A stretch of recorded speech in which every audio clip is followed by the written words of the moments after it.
नमस्कार दोस्तों, आप सभी का स्वागत है। तो आज के सेशन में हम लोग अनुपात और समानुपात के प्रकार के बारे में बात करेंगे।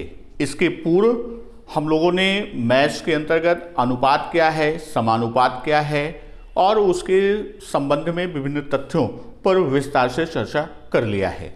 तो आज के क्रम में हम चलते हैं। तो सबसे पहले हम बात किसकी करते हैं? सबसे पहला हमारा आता है अनुलोम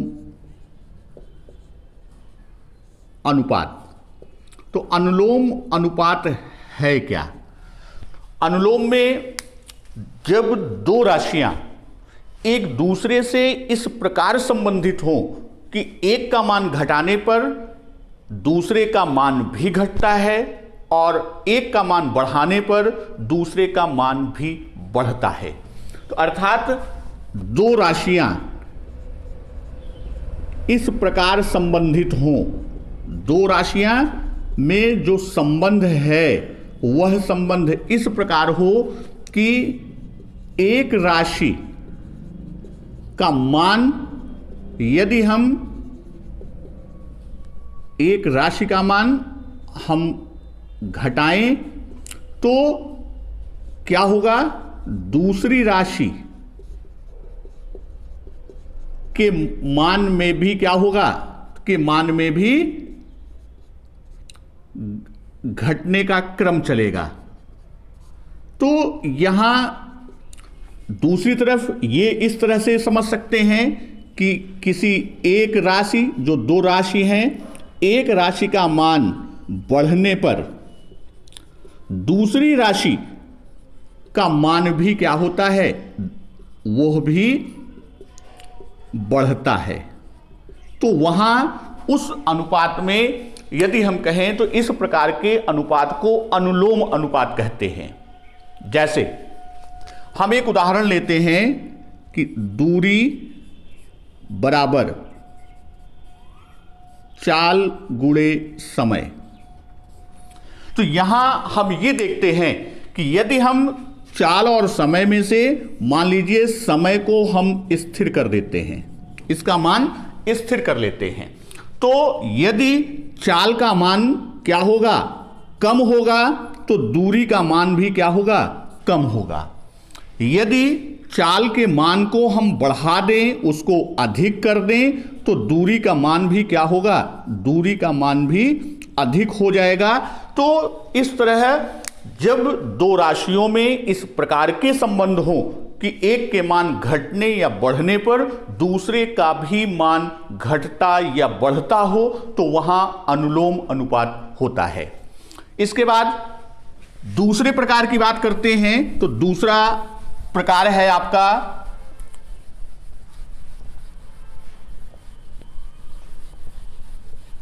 प्रतिलोम अनुपात।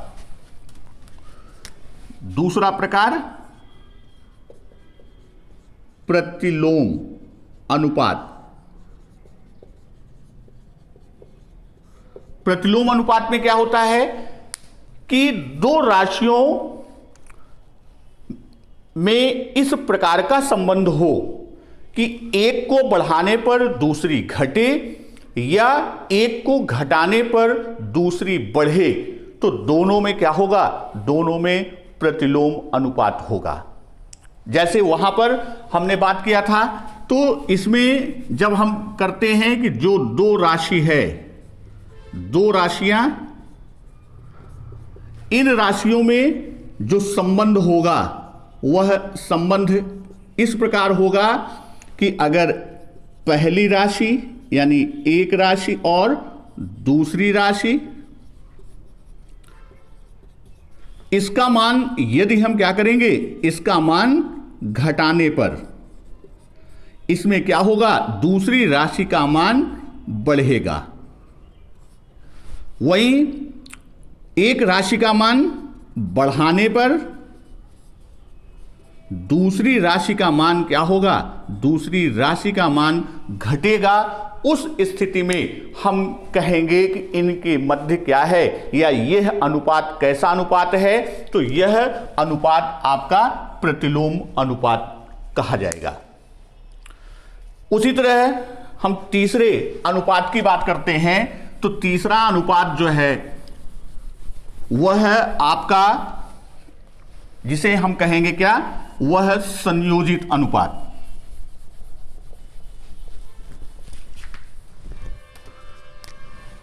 तीसरा अनुपात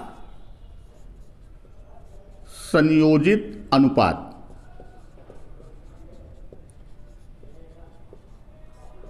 तो संयोजित अनुपात क्या होता है कि दो या दो से अधिक अनुपातों के संगत पदों को गुणा करने पर जो अनुपात प्राप्त होता है उसे संयोजित अनुपात कहते हैं। यहां क्या है कि दो या दो से अधिक अनुपातों के संगत पदों को गुणा करने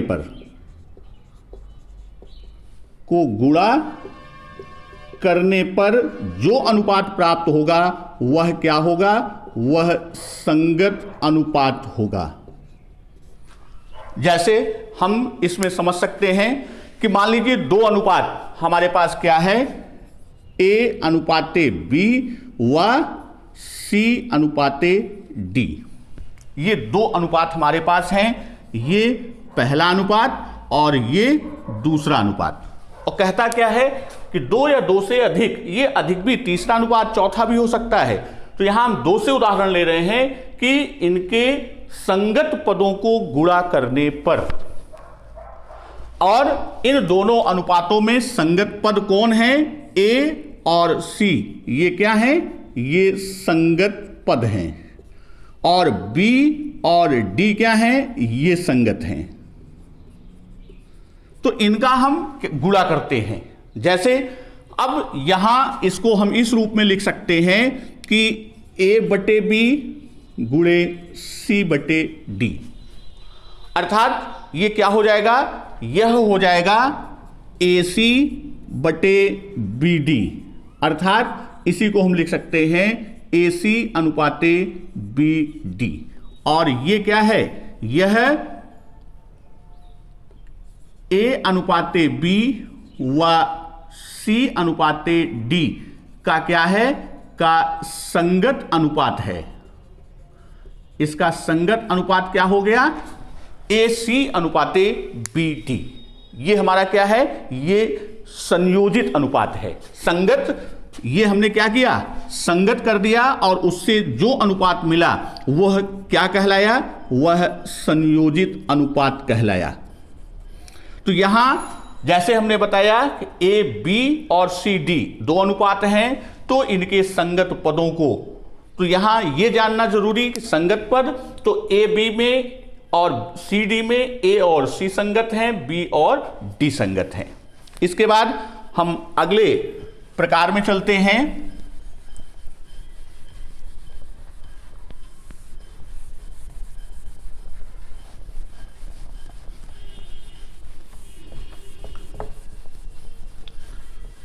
अगला प्रकार हमारा है कौन सा, वर्गानुपात। हम चौथे प्रकार में चलते हैं जिसे हम क्या कहते हैं, वर्गानुपात। तो वर्गानुपात क्या होता है कि किसी अनुपात के प्रत्येक पदों के वर्गों से बना अनुपात।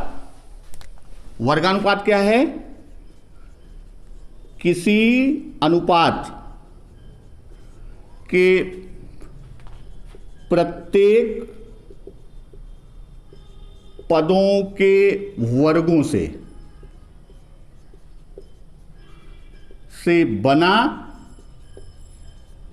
अनुपात क्या कहलाएगा, वह वर्गानुपात कहलाएगा।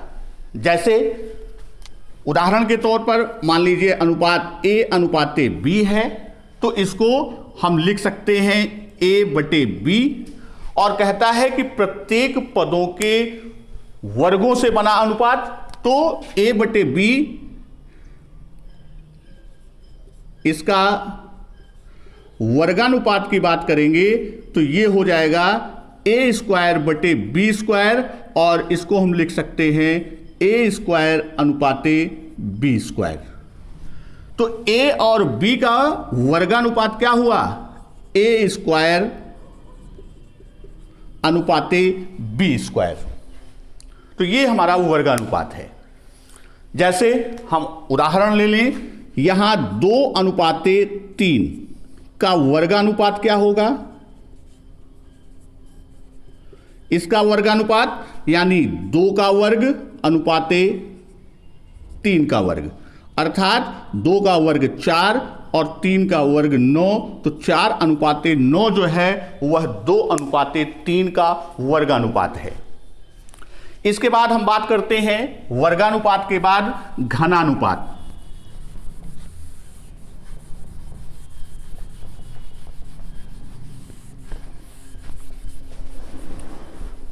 तो घनानुपात की जब हम बात करेंगे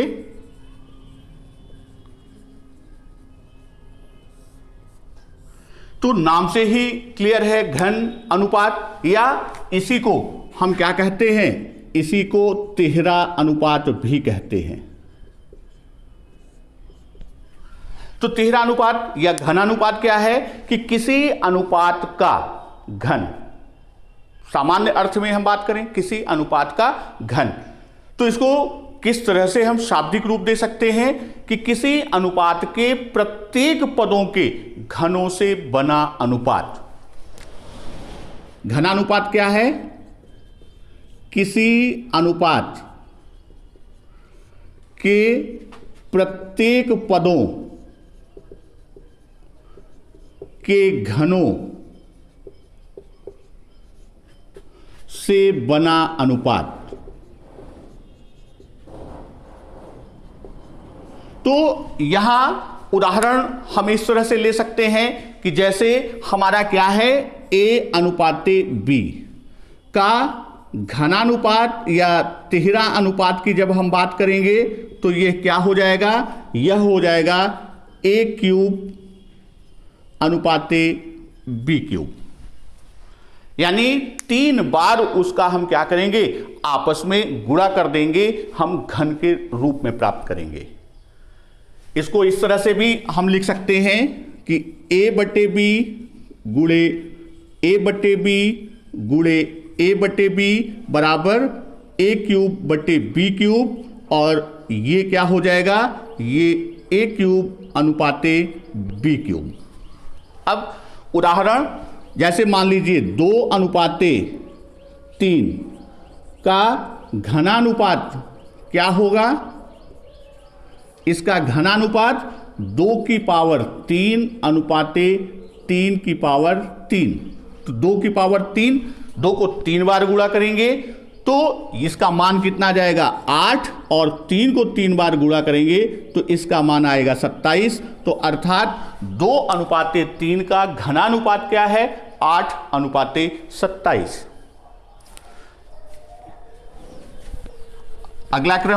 अगले क्रम में बात करते हैं वर्ग मूलानुपात। तो यानी अभी तक हमने वर्ग करके वर्गानुपात ज्ञात किया।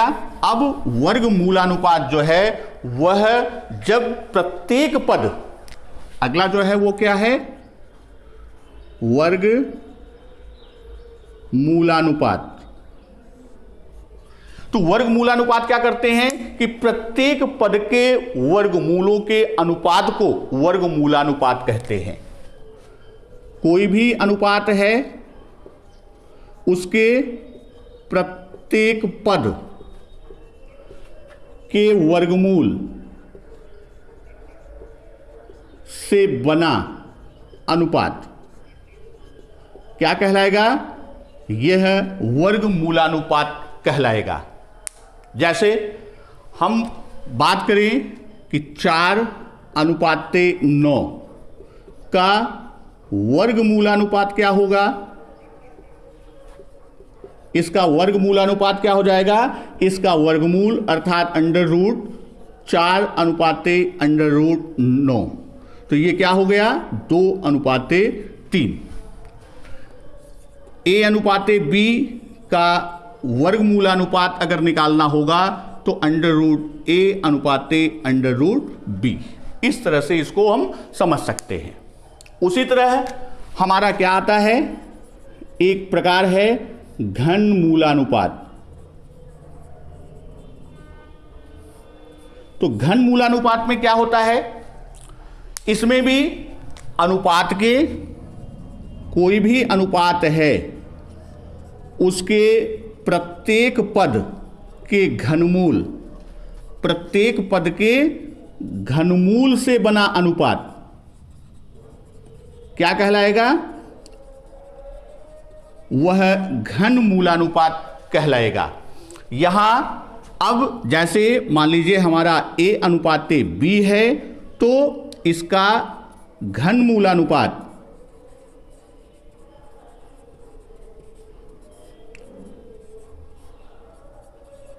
अनुपाते घनमूल हम दोनों पदों का, यानी दो पद का है, कहता है कि प्रत्येक पद के घनमूल से, तो A और B है, तो A और B का जब हम घनमूल निकालेंगे और उनमें जो अनुपात होगा वह क्या कहलाएगा, वह उस पद का यानी उस अनुपात का घन मूलानुपात कहलाएगा।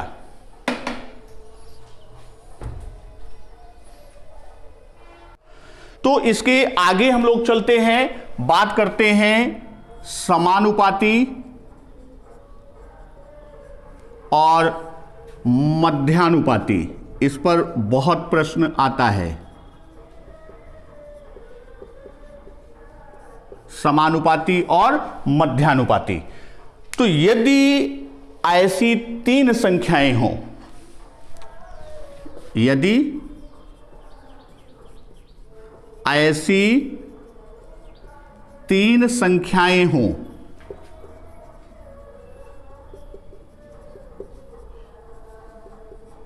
जो क्या हो,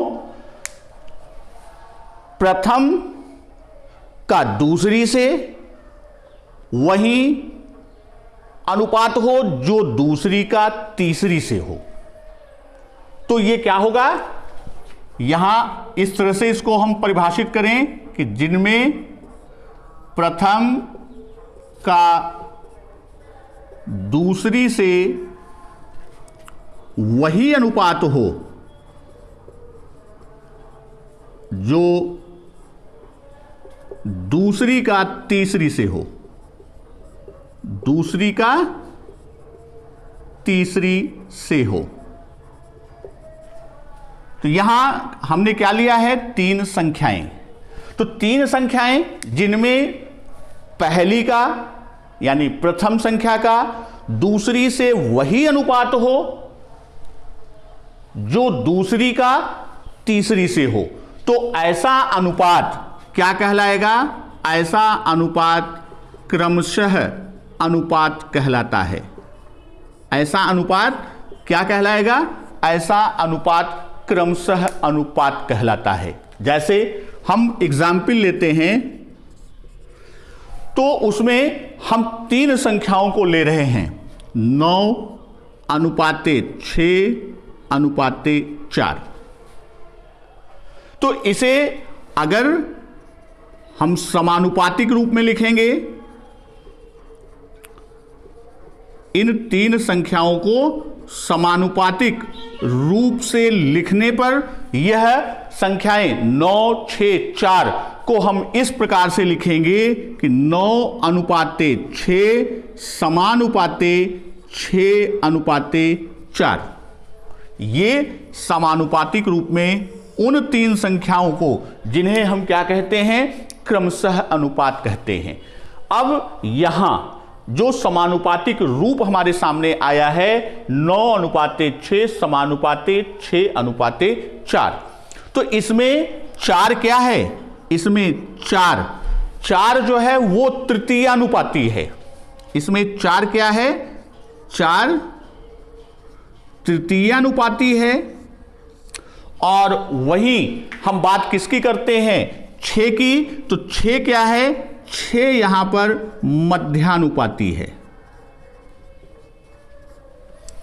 तो तृतीयानुपाती और मध्यानुपाती, तो यहां तीन संख्याएं और उसके बारे में बताई गई है कि वह कैसी हो जिनमें प्रथम का दूसरी से वही अनुपात जो दूसरी का तीसरी से अनुपात हो, तो उसको समानुपातिक रूप से हम लिख सकते हैं 9:6 समानुपात 6:4। तो इस समानुपात में 4 क्या है, 4 तृतीयानुपाती है। ये क्या है, ये तृतीयानुपाती। और वहीं 6 की बात करेंगे तो 6 क्या है, यह मध्यानुपाती है। इस पर हम यदि बात करें, थोड़ा सा और इसको स्पष्ट करें, तो इस तरह से कह सकते हैं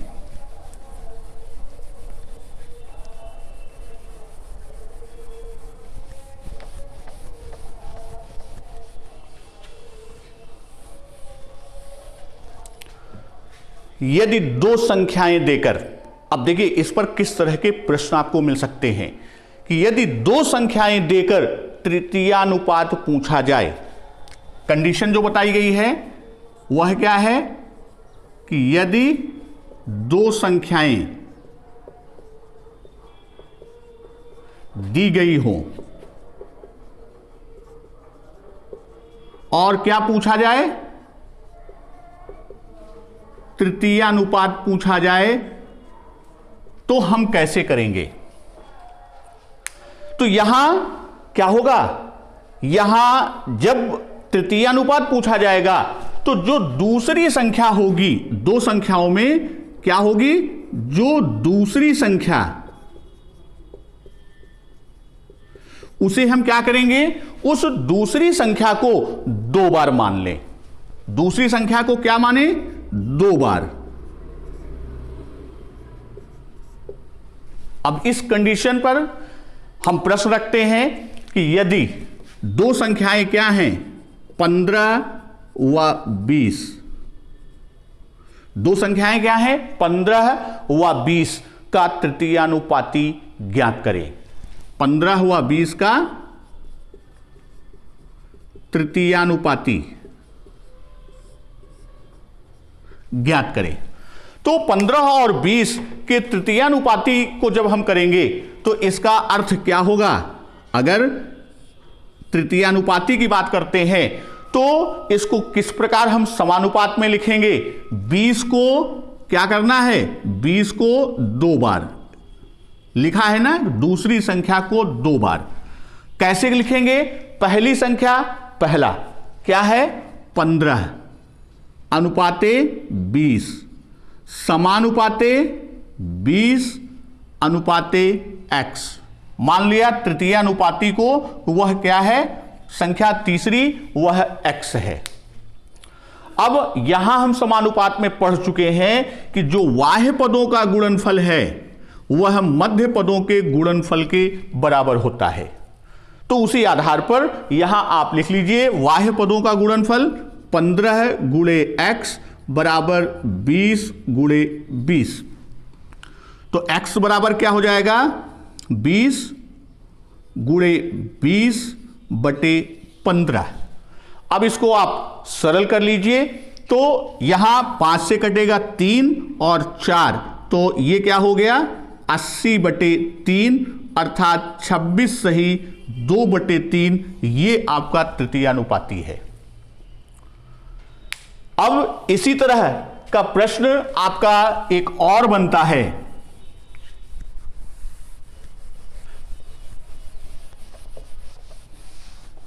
यदि 2 संख्याएं दी हों और मध्यानुपाती पूछ ले। यदि 2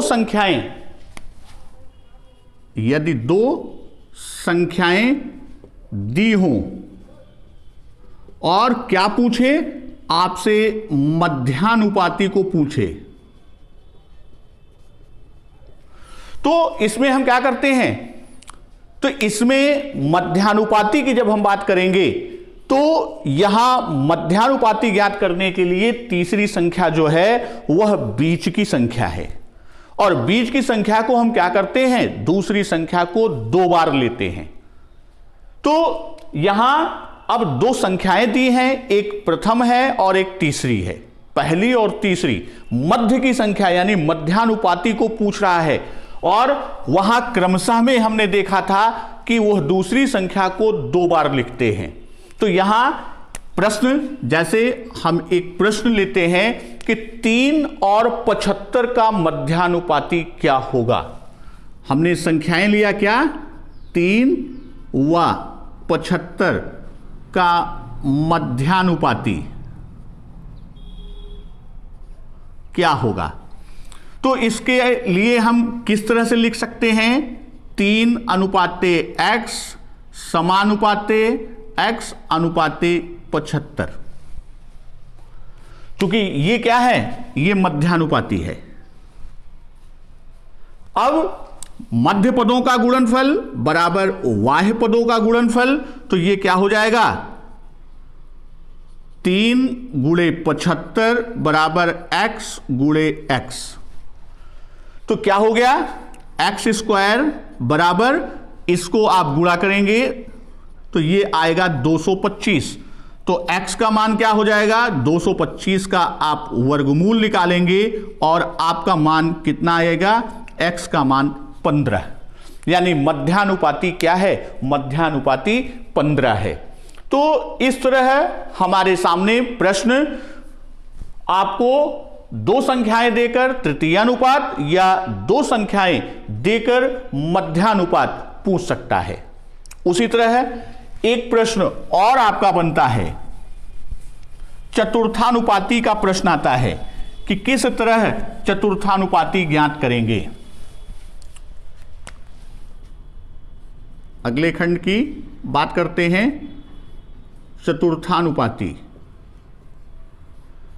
तो चतुर्थानुपाती क्या है, अब यहां हम इस तरह से समझें कि जैसे हमारे पास a अनुपाते b समानुपाते c अनुपाते d।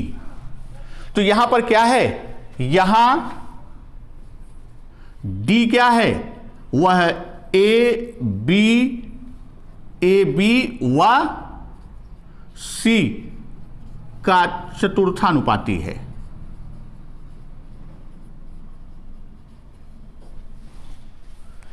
जो हमारा ये a अनुपाते b समानुपाते c अनुपाते d में क्या है, d a b व c का चतुर्थानुपाती है। अब यहां आपको जो प्रश्न मिलेंगे, किस तरह के प्रश्न मिलेंगे, हम बात करते हैं। जैसे एक उदाहरण ले लीजिए कि 10, 20 व 30 का चतुर्थानुपाती क्या है। प्रश्न है आपका कि 10, 20 व 30 का चतुर्थानुपाती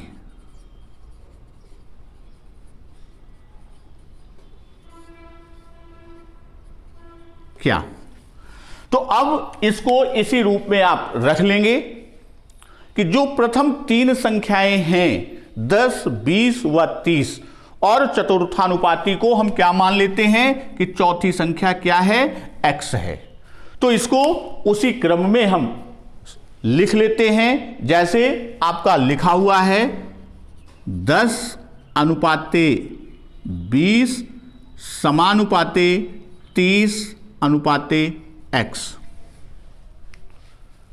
अब इसमें भी वही हम सूत्र का प्रयोग करेंगे, कौन सा, कि बाह्य पदों का गुणनफल बराबर मध्य पदों का गुणनफल।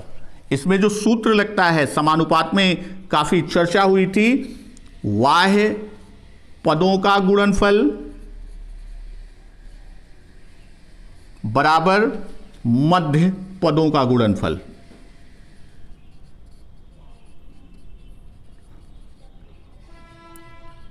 तो यहां क्या है, बाह्य पद 10 और x हैं, मध्य पद 20 और 30 हैं। तो बाह्य पदों का गुणनफल कर देंगे, 10 गुणे x बराबर 20 गुणे 30। तो x बराबर क्या हो जाएगा, 20 गुणे 30 बटे 10, शून्य से कट गया तो x बराबर कितना आ गया, x बराबर 60। यानी 10, 20 व 30 का चतुर्थानुपाती संख्या 60 है। तो दोस्तों, अनुपात और समानुपात में लगभग समस्त कोर्स के खंडों को हमने यहां कवर कर लिया है और फिर नए प्रश्नों के साथ मिलते हैं। नमस्कार, वंदे मातरम।